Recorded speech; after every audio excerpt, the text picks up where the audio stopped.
Hey guys, it's Rage. Just want to let you know before getting into the video, I don't know what's up with my mic. There were a couple parts where it got fuzzy. I hope I can sort that out. But just want to let you know ahead of time, I already know about the issue. With that said, let's get right into the video. What up, nerds, geeks, and gamers? It's Rage, and on today's episode of Book Talk, I'm going to be talking about coalitions and the last book in the trilogy of books set between Gears 2 and 3. Um, right off the bat, I'm going to give it a solid 10 out of 10. I think that in relation to the previous two books, it's an amazing conclusion to the story. Um, I like how it shows us what happens before Gears 3. It's just fantastic reading. Just like the previous book, I literally couldn't put it down once I started reading it, and I finished reading it in a day. Probably less than that, to be honest. I know for a fact I stayed up late just to read it, just to be able to finish it. Um, like, it's obviously it's not a standalone book or anything, so obviously it's not a standalone book. I really recommend it. Well, I recommend the whole trilogy of books. I don't think you could. I don't. It's a waste of your time to read just two and three, or just three, or just two. You definitely need to read the full trilogy to get anywhere near the most enjoyment out of it. It's separated into past sections and present sections, just like the previous three books have been.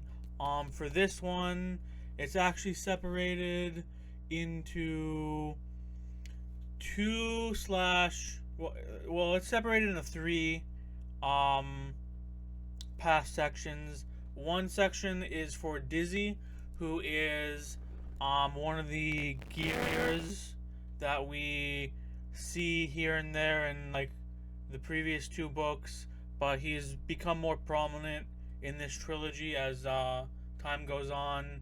We also learn more about Bernie Mataki and what she was up to, um, like right before E-Day, during E-Day, and a little bit between uh, when she a little bit between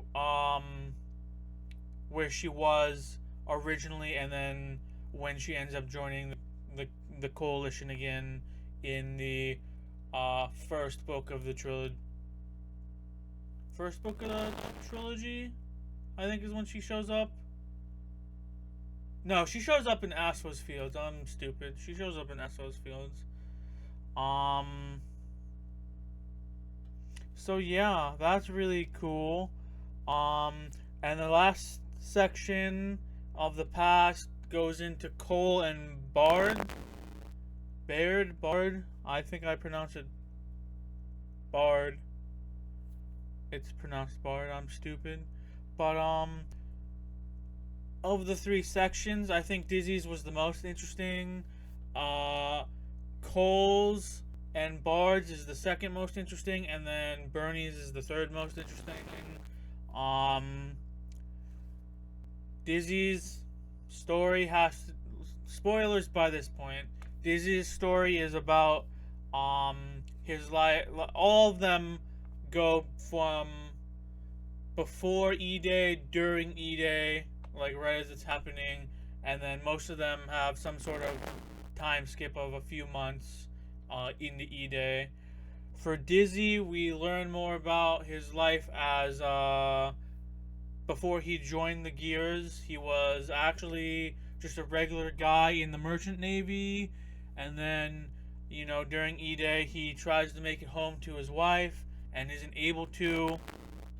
He runs into a patrol of COG soldiers who escort him to a refugee center where he ends up learning that his wife and son were both dead. And then he joins them. He does help with like clearing debris and finding bodies or trying to find survivors so that way they can get closure for other people still alive. Um, he ends up finding a woman alive and they get together and then they learn about the hammer strike, so they try their best to get to Jacinto even though clearly they're not going to be able to get there in time. Um, we see the strikes happen, and how how some stranded manage to survive just by being away from big population centers and stuff. And we get to see a lot of the aftermath of the hammer strikes in Dizzy's story and in Coles and Bard's. Not so much in Bernie's because she was, on an island nation pretty far away from where all the hammer strikes were happening. We get to learn more about Dizzy and the woman. They end up having kids. Sadly, his wife ends up passing away again. They had joined a stranded settlement, and we see a little bit about how life works for them. Eventually, Dizzy's wife passes away, sadly, and one of his children gets sick, and he's lucky enough that the coalition had just started Operation Lifeboat, which is the operation they were using to recruit stranded people to the COG to fill either like soldier spots or other civilian positions like running rigs, probably like doctors, nursing and stuff like that as well. Farmers, I'm sure, basically anything an army would need to help keep infrastructure running and try and provide for the people and provide aid for the soldiers and stuff like that. Coles and well, I should talk about Bernie's probably next. Just, we see her life on her island nation. Turns out she owned a farm. She's upset she got discharged for an injury, honorably retired from the service, even though she really wanted to stay until she was aged out, which I think was at 55 years old. We learned she had a husband. She is one of the only people on her island that was a COG soldier. So after E-Day happens, which they learn about by radio, eventually she gets tasks by the House of Sovereigns, which is like the main government. It's kind of like what you would consider Congress, like the House of Representatives and House of Senate. Well, I'm really showing my lack of really knowing what the fuck I'm talking about here in return. Anyway, it's like the building, it's where the government is located, basically.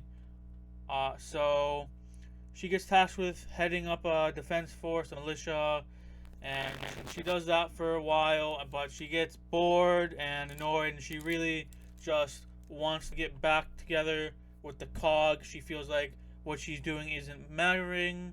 So she ends up leaving the island, and then it cuts forward a little bit in the time, I think like a year or something, and she's helping out some people. She's formed like a little group with other people. I think one of them or a couple of them are also former COG soldiers, but they aren't interested in trying to get to Jacinto like she is, and eventually she leaves. And as we learned from the previous books, some things happen to her on her way to the coalition, but eventually she manages to make her way there. And then we meet her in Asphalt Fields. Cole's and Bard's story is really interesting. Cole is a fan favorite character from the series, and why wouldn't he be? I mean, he's Cole. Look at this. Stupid! You want some of this? Come and get me! Wow! Yeah, that was beautiful, baby. State your name, soldier. Private Augustus Cole. As in the coal train? Stay cool, baby. Yeah, that's right. Back to your home, bitch.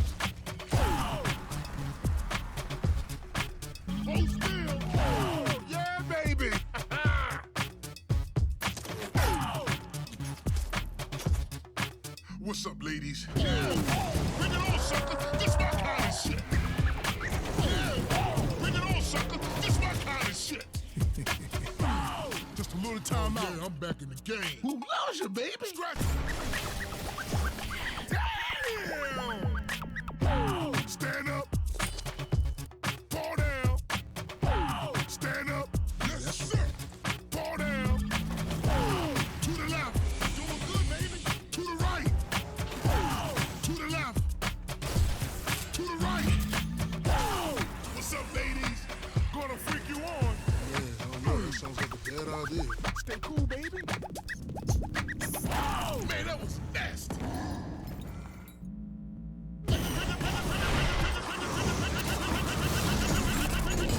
But he's really cool. We also get to see Bard. We learn more about Cole's. We learn a little bit about Cole before E-Day.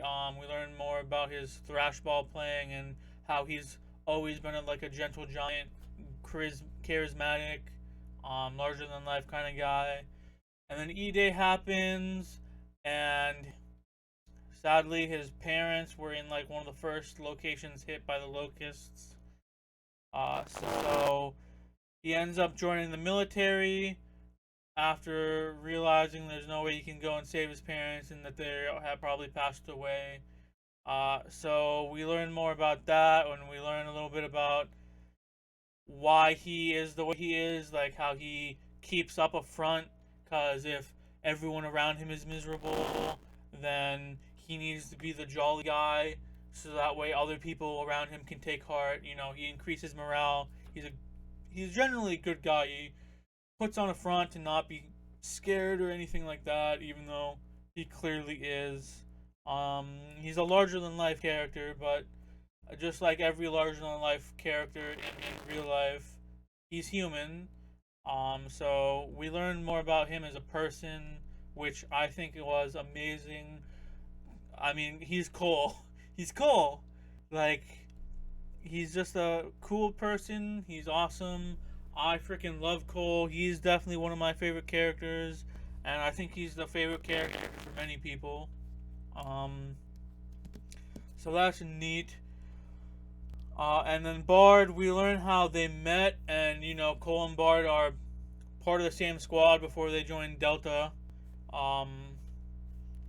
And they stay on the same squad for 14-ish years, or 14 and a half or whatever, before they end up on Delta squad after some of the people on Delta were killed by the locusts. We learn more about what Bard's motivations are. Like, he was forced into the military despite wanting to be an engineer. He's generally a really smart guy, but he is an asshole, even though, you know, he's mostly an asshole to keep up a front. He doesn't like people. He tries to keep them away. Some you know, emotions. He's kind of scared of emotions and stuff. He doesn't want to get close to people. We learned that Cole actually meets Bard when he's getting attacked in the bathroom. I think he gets a swirly or something like that, if I remember correctly, which is hilarious. And Cole steps in to save him from getting more of a beating than he already did. We see what their first deployment is, you know, together to fight the locusts. And it's all around, like I said, probably the second most interesting to me. Like, even though Cole and Bear are both important characters, and I like both of them, and Cole is one of my most liked characters, you know, he's probably number 2 behind Marcus. I don't know.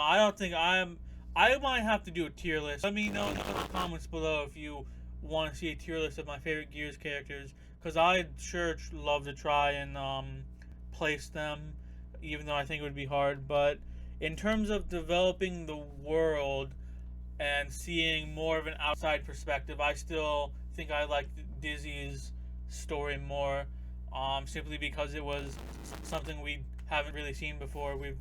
He's the first stranded character that we've really focused on, learned anything about, so that was really nice to see.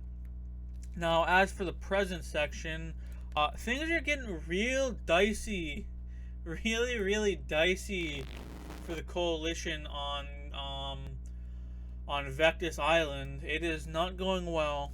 The stocks continue to spread, and they're having to force a lot of the farmers out of their farmland to, try and keep them safe, and just in case evacuation happens, to make sure everyone is close together to make evacuating easier.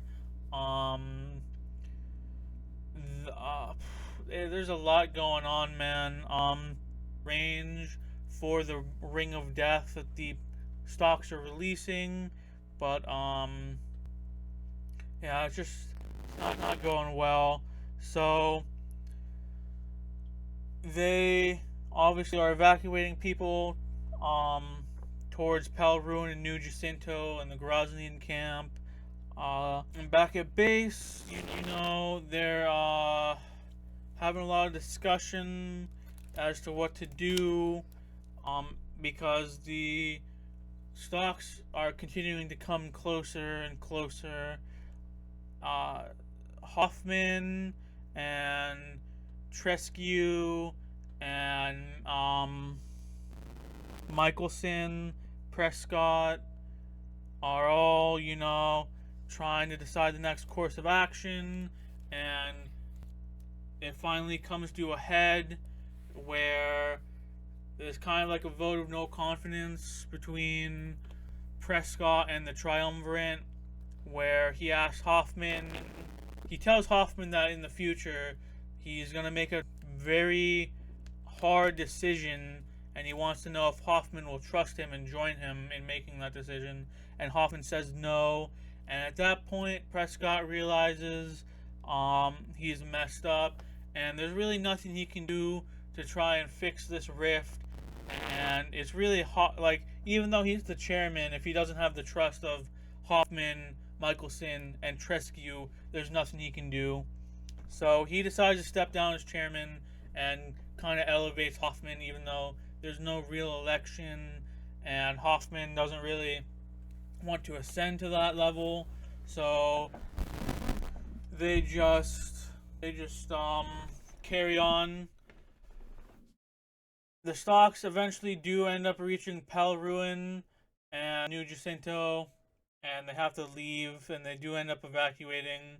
And there's a whole little plot thread throughout the story that they don't want to evacuate, because if they evacuate, it's better that they break into small groups and form multiple smaller settlements that are more mobile and easier to move than trying to keep it all together. And if they do that, then that means the coalition is over. The cog is no longer really there, which is pretty terrible, because the whole point of fighting the Locust and trying to survive and moving to the island was all to keep the cog as one whole force, one whole state, one whole people. And it's really sad that we see at the end of the book they do end up having to lower the flag of the cog, and it's really sad and sorrowful. And I honestly teared up a little bit, because it's tough to see some of my favorite characters in fiction try as hard as they can to keep everything together and still fail, which is exactly what happens. And it's terrible. And it really shows why Gears of War 3 opens the way it does. Speaking of, Prescott ends up leaving before this all happens, but only just. And he ends up trailed by one of the submarines that they still have operational. And turns out that at some point they managed to get off the boat. Prescott and his two bodyguards managed to get off the boat that they took after Prescott stepped down as chairman, and they just disappeared and no one knows where they go or how they did it, and it's one of the mysteries of the book. And then we get into the gear, them lowering the flag and everyone evacuating from the island as it's overrun by stalks and stuff. And it leaves off on a little cliffhanger talking about how they're trying to transmit to Anvil Gate, which is one of the locations that was chosen for them to start a settlement, and where Hoffman ends up going um, with Bernie and some other people. But it ends off with a transmission. Um, I don't really know what you'd call it. There's a specific name for it, I think. A radio log, yeah. It ends up with a radio log of them trying to contact Anvil Gate, but receiving no reply.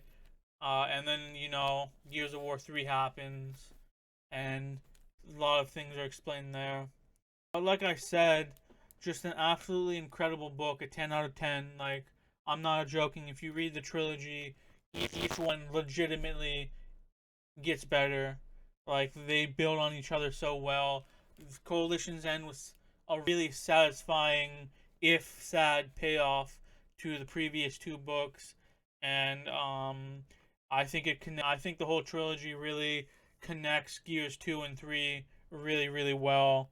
Um, just the whole trilogy helps develop the characters a little bit, but most of them are already pretty fully formed as people, so you really just get to see more of what you already liked from the previous two games and the previous book, Aspho Fields.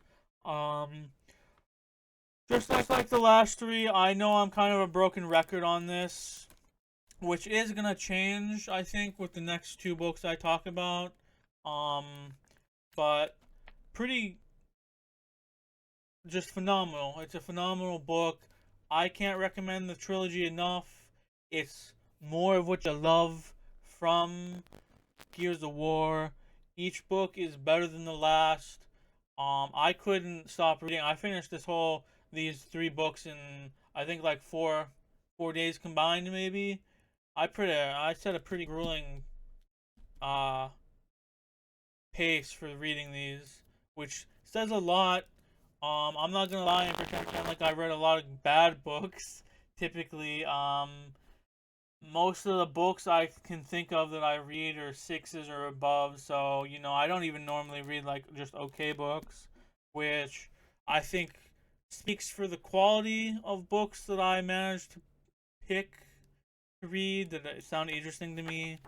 But if you're watching this, if you've made it to this point and you watched the previous two videos and you still can't make up your mind about getting these books, um, like uh, like I said, I can't recommend it enough. It's like the perfect book series to go for one of the best gaming trilogies out there. Um, if you can't or don't like reading physical books, getting physical books, buying them, I am 100% certain you can find somewhere to listen to them. Maybe on Kindle, or some other app. You could probably Google it and find someone who's read the book out loud and recorded it for you to read, for you to listen to. Like, please, if you like Gears of War, get the books. At least Aspho Fields in this trilogy. As I talk about the next four books, um, it's really five, because I think I'm gonna talk about uh Bard's little Judgment Day Kilo Squad diary journal thing. Um, I'm gonna talk about whether you should whether I recommend them or not. And I probably will. Let's be real. But if you only read four of the nine books, eight, nine, depends on who you talk to, I think.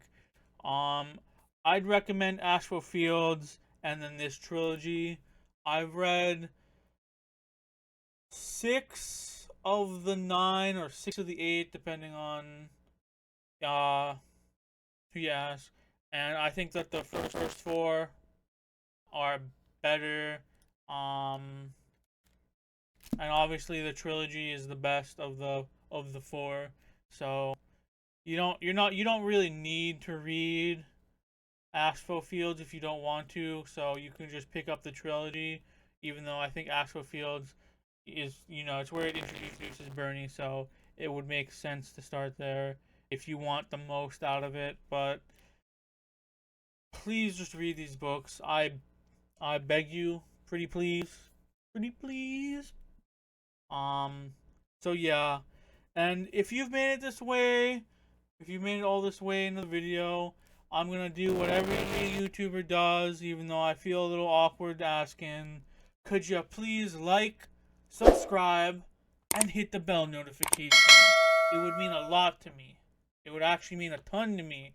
I'm at 7 subscribers, which is more than I thought I'd get, especially considering my most popular videos have been about books for a game series that is kind of dead right now. Still waiting on Gears Emergence Day, right? But seriously, if you could please like, subscribe, and hit the bell notification, it would help me out a lot.